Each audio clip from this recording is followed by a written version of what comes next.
Welcome back to Road to Resilience, recapturing athletes' focus. I'm here with Brad Harmon and Mark Rigg. How you guys going?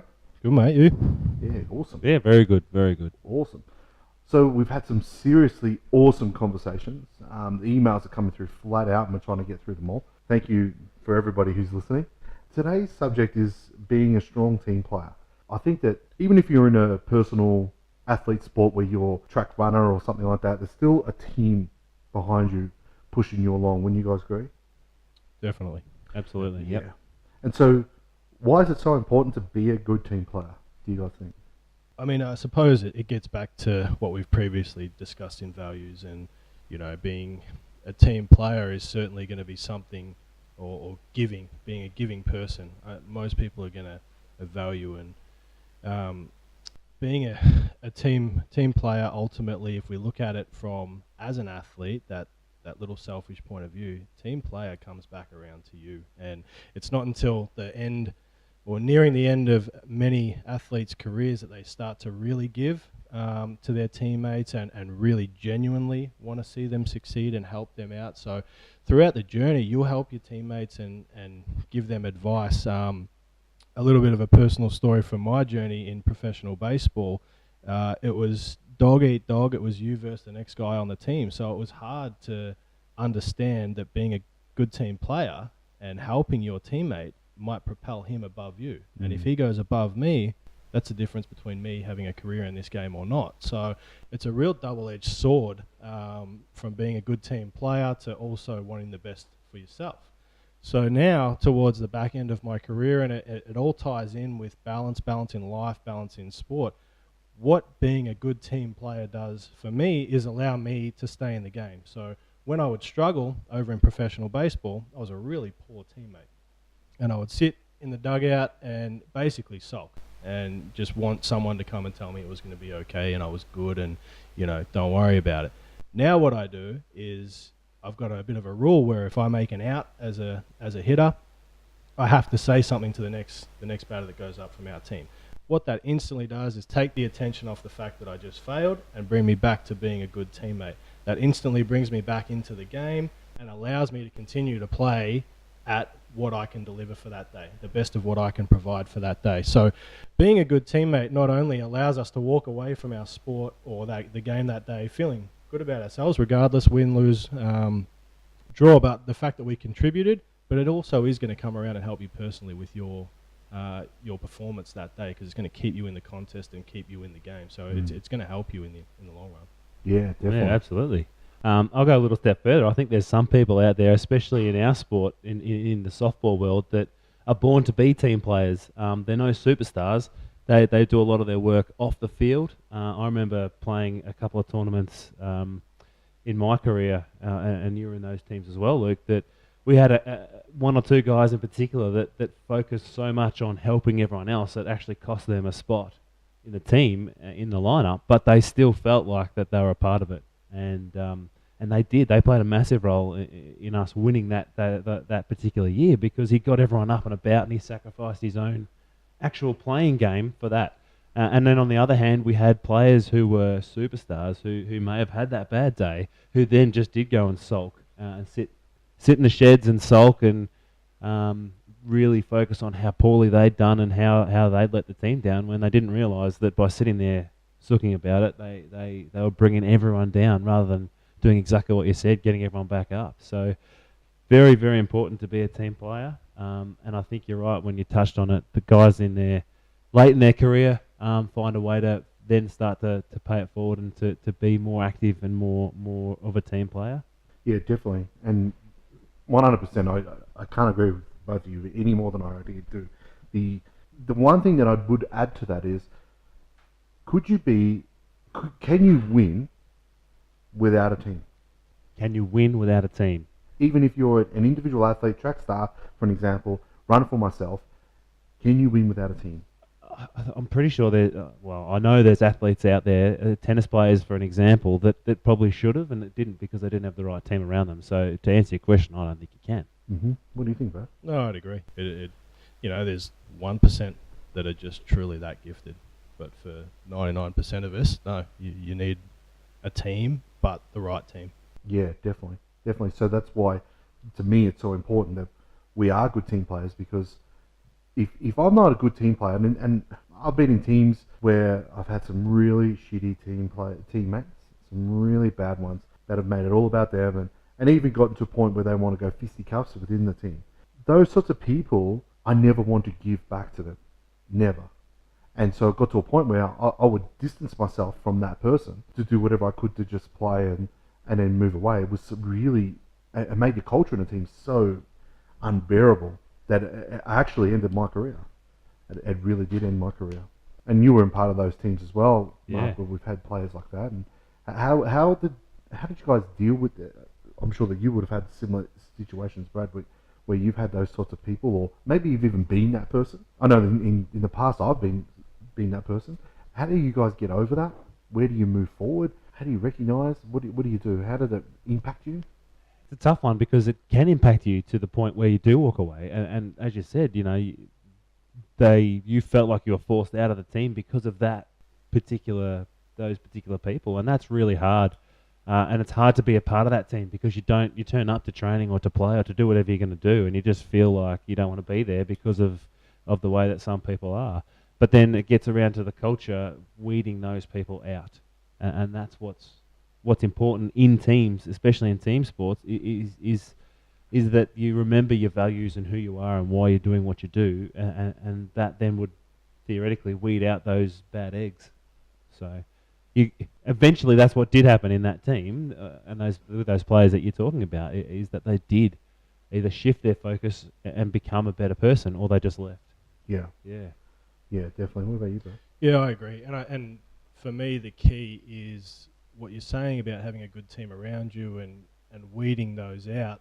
I think it's really important to have the understanding of the team going into whatever you're going into, if it's a season, if it's a tournament, whatever might be happening. But there needs to be that group consensus and understanding of what's going on, what's acceptable, setting those values, and then you match your individual values to suit the team's values or to match up with the team's values. But those team values are what you're setting as a group. So we understand that when people aren't meeting those requirements and meeting those values, that's when we've got certain issues, and we can be honest and have those discussions, and they can understand where you're coming from. Without those discussions initially, I would imagine that's where you're going to have a lot of conflict. And there's a lot of athletes, people in life general, who probably want you to conform to the way that they see things. So setting the values and setting the boundaries and the standards at the start is going to allow you to have those parameters where you can keep people accountable, and have that culture and that direction that you want to have. Without having those initial discussions, there's just going to be headbutts going left, right, and centre. Yeah, definitely. And that's happened to me in the past, so I can definitely contest to that for sure. But there's one thing that I wanted to bring up with you guys first before I delve right into it. Do you think that there's a level of understanding for yourself and appreciation of looking after you first before you can give to your team? Yeah, I do, personally. If we're not looking after ourselves, then we're not going to be able to give the maximum of what we can give. And on any one day, you want to give 100% of what you've got. And if you've only got 80% of you that day, you give 100% of that 80%. So there has to be the element of looking after yourself, which is going to allow you to look after your teammates and be a good teammate. So it's always a double-edged sword, and we're always seeking balance. You know, this comes back to balance, sport, life, within ourselves, within our sport. How can I look after myself whilst being a great teammate? And by looking after yourself, like you're saying, that's what's going to allow you to be a good teammate. Yeah, cool. Yeah, absolutely. Yeah. Like you say, once your needs are met, then you're good to give a little bit more. I think that it's not talked about in that respect very often, which this will hopefully help bring that out into the light of people saying, yeah, look after yourself, and then you can help everyone look after themselves as well. That's one thing that I always say to any athlete or any person that I speak to: you can't give what you don't have. Fill your cupboard, you know, and I use this analogy a lot. Old Mother Hubbard goes to the cupboard, and the cupboard's bare. And you could be that person. If you go to the cupboard and you're trying to give to your team as much as you can, but your cupboard's bare, you can't give. You can only give to that point. So fill your cupboard with as much stuff as you can, so you can give to your team, so you can be a good team player. The problem that I have is when you have players, athletes, whatever it is, that have their cupboards overflowing with knowledge and stuff, and they don't give it. I don't give anything. Yeah, yeah. We've all been there. We've all got those teammates, probably still. Yeah. Yeah. I know there's people that I play with now that still don't give anywhere near what they could. And I mean, I play with a bunch of old geriatric hacks now, but they've still got a wealth of knowledge that they could pass on to so many junior teams, even to the senior team that's out there now. That just for whatever reason they don't, and it's disappointing. It's sad, but it is what it is. So until they realise that their cupboard's full of stuff to give, and they're prepared to do it. Was one complaint that comes up a lot when I speak to athletes that have been that person, and they go through their career and they know all this stuff, and it comes time to giving it, but because they've shut themselves off from the community, their sporting community, for such a long time, when they go to give it, there's nobody else there to listen. Have you guys experienced that at all? Yeah, well, I have, because I know the guys that you're talking about. Or even exterior from outside of softball is the same thing. It doesn't matter what sport it's in. I did an interview recently with a basketball. Same thing. He's got this wealth of knowledge, but he shut himself out and looked after core first that much that when it comes time to giving it now, nobody's there to listen. I guess it happens in all sports. I'm sure there's a number of AFL footballers out there who feel exactly the same way, where there's probably someone along the line screaming out for someone to come and give, and they're ideal for that. And it might not be at an AFL level, it might be at a Auskick or a junior level, but I think that if there was no one there to listen, I would be very surprised. I'd be very surprised. Yeah. What about you, mate? Yeah, and I think it's such an individual, I suppose, individual circumstances with each athlete, and I can talk from personal experience for a while there, even up until recently. And for an athlete, there would be different mindsets, and I always looked at it in a sense of, what am I getting out of this? And many athletes are the same. We reach a level where we feel like we were successful, what have you. Now I'm getting all this stuff. AFL football players, they're getting all this stuff. So when it comes time to give back, it's what am I getting out of this? Because that's what we're conditioned to do. You've made it to this level. Here's what you get with that. Coming back to the values, though, and that's where it becomes important. So now it's not about what I'm going to get out of this. It's what I'm going to give back and what I'm going to provide. And you're right with the wall. So many athletes at the elite level, very few are going to have the opportunity to leave the sport under their terms. So at the end of the day, 90%, whatever the percentage is, fail. We fail, and that's how we end our career. So that can be a tough thing sometimes for athletes to overcome and realize. We know, so for me personally, I know I have value and I can pass on some phenomenal knowledge to athletes. I just need to recapture that love of baseball. And baseball was so hard for so long, and I have so many hard memories when I look back, and ultimately I failed and got told you're not good enough, go home. But I don't look at the positive side, which I'm starting to do now. So many athletes, they would have that similar thought process where I'm not good enough, go away, do something else, and you fall out of love with the sport, rather than reconnecting with the people why we started, where having those values, being a good teammate, being a good person, are all those things that are going to allow you to want to help the kids and the younger people coming through within your sport. Yeah. See, for me, I'm completely opposite to that. And we're talking about this off air, is that even to my detriment, I'll coach the opposition because I can't help to see it not working right. For me, and Mark, you would be able to comment on this, I always thought that I was a good team person because I always felt as though I was only one out of 16 players. Yeah. So if I could get all 16 people doing the same things that I was doing, we would win. And it actually worked out in that way a couple of times in national championships. But for me, it kind of limited my potential to a degree because I didn't spend as much time on me as I did on other people. Yeah, and that comes down to who you are and why you are who you are. And And that's what I guess being a team player is. It might be helping out, it might be teaching, it might be being a good bench player, it might be doing whatever it is. And you yourself sacrificed probably part of your playing career for that. But we achieved the ultimate dream as a team in winning a couple of national championships, which we may not have if that wasn't the case. Yeah. So ultimately, what are some of the things that we've shared some more stories? But what are some of the things that people out there, listeners out there, could put into practice now that would make them good team players? What would be the first thing? the first thing I think is to think about someone other than yourself. Yep. That's the key to being a good team player. Is if I've had a great day, Grace, how can I help someone else? If I've had a bad day, like you're saying, Brad, how can I help the next guy or the next girl get on there and do what she has to do? Yeah. What's something else we could add to that? Well, I think just probably, again, getting back to yourself, but having a look at yourself and what you would like to have happen when you're having a bad day and how that makes you feel. So, when I was having a bad day and I was sitting on the dugout sulking and I had a teammate come over and say, hey, come on, let's go, get back up, get with us, get into this team.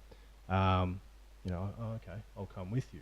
So do I see that in other teammates? And how can I pull them back to being with us again? And that's all it is. It's thinking of others and thinking of the culture that you want to set and be a part of, and not letting teammates hurt themselves and hurt the team.